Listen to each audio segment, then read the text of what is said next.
Thank you, Mr. Chairman, and congratulations, gentlemen, all, on your nominations to serve our country once again. Mr. Trachtenberg, I want to speak about the Joint Comprehensive Plan of Action with Iran. You'll be joining the administration as it undertakes a comprehensive and thorough review of its Iran policy. The JCPOA is one part of that. As you know, it lifted a variety of sanctions against Iran.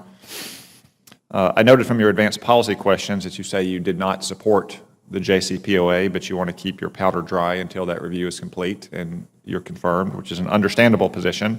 I would like to discuss, though, one specific aspect of the agreement.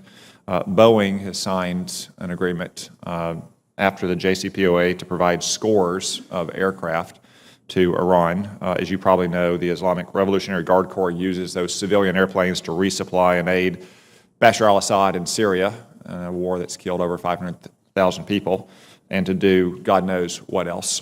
Do you think it's appropriate for an American company to be providing that kind of de facto military support to a rogue nation like Iran?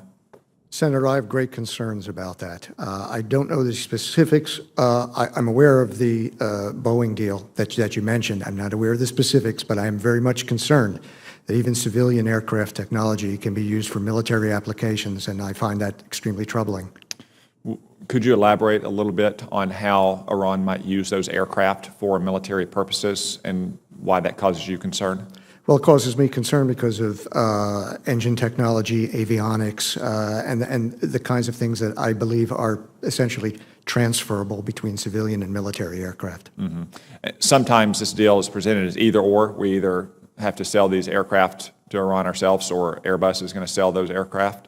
It's my understanding that Airbus uses enough products from the American aviation industry that if we didn't grant licenses, then neither Boeing nor Airbus would be able to sell Iran those aircraft. Is that your understanding as well? That is my understanding, Senator. I am concerned by it.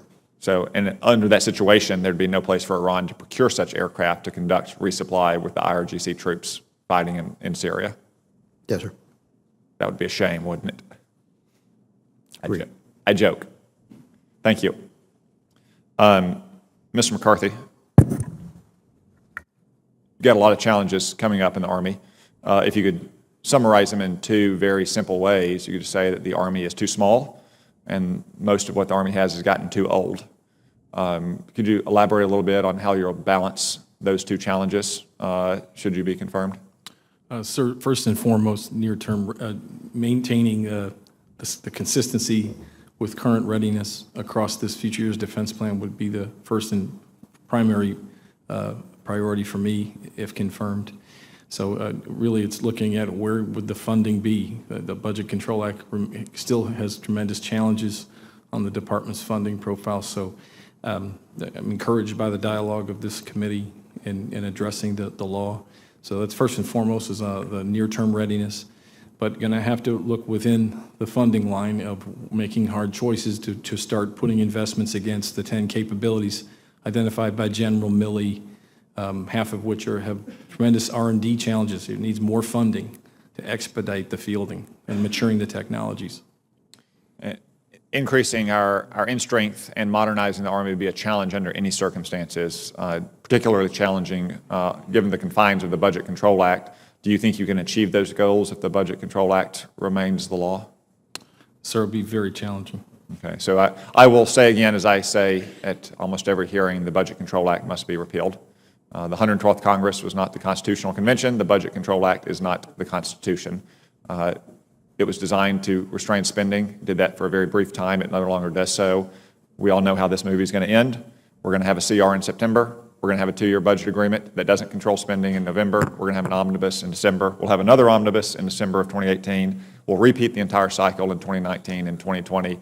Therefore, we're getting no budgetary savings, yet at the same time hamstringing our military. Furthermore, everyone from Senator Fisher on my left to the end, and everyone from Senator Donnelly to his left on the end did not vote for that law. We shouldn't allow a Congress 6 years old to be dictating these choices to us in a radically changed world when the needs of our military are so dire. Thank you, gentlemen, again, for your willingness to serve. Thank you.